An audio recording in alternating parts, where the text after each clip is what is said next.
চাহিদার, ডিমান্ডের, human demands এর কোনো শেষ আছে? যে এলাকার ছোট্ট মেম্বার, ওই মেম্বার ভাই চায় কি করে চেয়ারম্যান হওয়া যায়। কথা বলেন। যিনি চেয়ারম্যান হয়ে গেলেন উনি এবার ভাবে কি করে MP, member of the parliament হওয়া যায়, তাই না? আচ্ছা, এমপি যিনি হয়ে গেলেন উনি আরেকটু উপরে যেতে চায়, ভাবে যদি একটু যদি যাইতে পারি, একটা মন্ত্রণালয় যদি পাইতাম, হ্যাঁ, মিনিস্ট্রি যদি একটা পেতাম, কতই না ভালো হতো। তো মন্ত্রী যিনি হইলো উনি, ওনার অনেক শখ, ইস আর একটা জায়গা বাকি, হ্যাঁ, কি নাম এটা, পিএম, প্রাইম মিনিস্টার, কিন্তু এই দেশে অসম্ভব। কথা বলেন, এই দেশে প্রাইম মিনিস্টার হওয়া যাবে? এক দুজন এদের মধ্যে ধাক্কাধাক্কি, এবং ওনাদেরকে মেনে নিতে হবে। আপনি বাঁচেন আর মরেন, ওনারাই প্রাইম মিনিস্টার। কথা বলেন। তাহলে এই কথাগুলো বলার উদ্দেশ্য হচ্ছে হিউম্যান ডিমান্ডস এর কোনো শেষ নাই, আনলিমিটেড হিউম্যান ডিমান্ডস। এজন্য বিশ্বনবী বললেন, লাউ আন্না লিকুল্লি ইবনি আদামা ওয়াদিয়ান মিন যাহাব আহাব্বা আইয়াকুনা লাহু ওয়াদিয়ান ওয়া লা ইয়ামলা আফাহু ইল্লা তুরাব। আল্লাহ বলেন, এই বনি আদমের প্রত্যেককে যদি একটা করে স্বর্ণের পাহাড়ের মালিক বানিয়ে দেয়া হয়। কিসের পাহাড় দেখছেন জীবনে? আচ্ছা, স্বর্ণের পাহাড়ের যদি মালিক বানিয়ে দেয়া হয়, আহাব্বা আইয়াকুনা লাহু ওয়াদিয়ান, একটা করে স্বর্ণের পাহাড়ের মালিক বানিয়ে দিলেও সে চাইবে কিভাবে আরো একটা স্বর্ণের পাহাড়ের মালিক হওয়া যায়। আচ্ছা, একটু বুঝে শুনে উত্তর করবেন। একটা স্বর্ণের পাহাড়ের মালিক যদি আমি হই, শুধু আমি কেন, আমার 14 পুরুষ এটারে বিক্রি করে খেলেও কি শেষ করতে পারবো? তো আমার আরেকটা লাগবে কেন?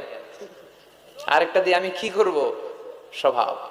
বিষ্ণুই বললেন সবশেষে, হাদিসের শেষাংশে বললেন, ওয়ালাইয়ামলা আফাহু ইল্লা তুরাব, কবরের মাটি ছাড়া কোনো কিছুই মানুষের এই জিহ্বাটারে থামাতে পারবে না। চিৎকার করে বলেন ঠিক কি না?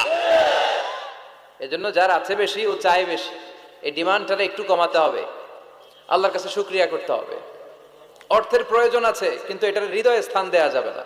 এটা হাতে আসবে আবার চলে যাবে, ঠিক কি না? হৃদয়ে স্থান থাকবে কার?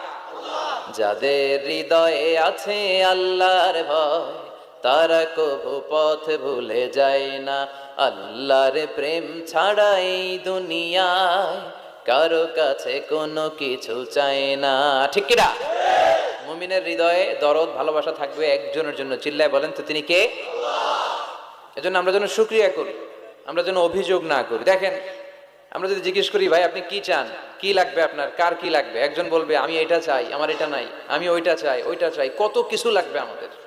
কিন্তু ঠিক এই মুহূর্তে যে লোকটা হসপিটালের বেডে শুয়ে আছে, ক্যান্সারে আক্রান্ত, ক্যান্সার যার নেই কোনো অ্যান্সার, ওরে যদি জিজ্ঞেস করেন, ও বলবে আমার কিচ্ছু লাগবে না, আমি শুধু বাঁচতে চাই। ও কি চায়? আর আমরা অনেক কিছু চাই। এজন্য আমরা শুকরিয়া করব বেশি বেশি। শুকরিয়া করলে বাড়িয়ে দেয় কে? বিশ্বনবী দোয়া করতেন, আল্লাহুম্মা জাআলনি সাবুরা ওয়া জাআলনি শাকুরা ওয়া জাআলনি ফি আইনি সাগীরা ওয়া ফি আ'য়ুনিন নাসি কাবীরা। আল্লাহ, আপনি আমারে ধৈর্যশীল বানান, আপনি আমারে শুকরগুজার বান্দা বানান। আল্লাহ, আমার চোখে আপনি আমারে ছোট বানান, গোটা বিশ্বের মানুষের চোখে আপনি আমারে বড় বানান। সবাই পড়ি আমিন।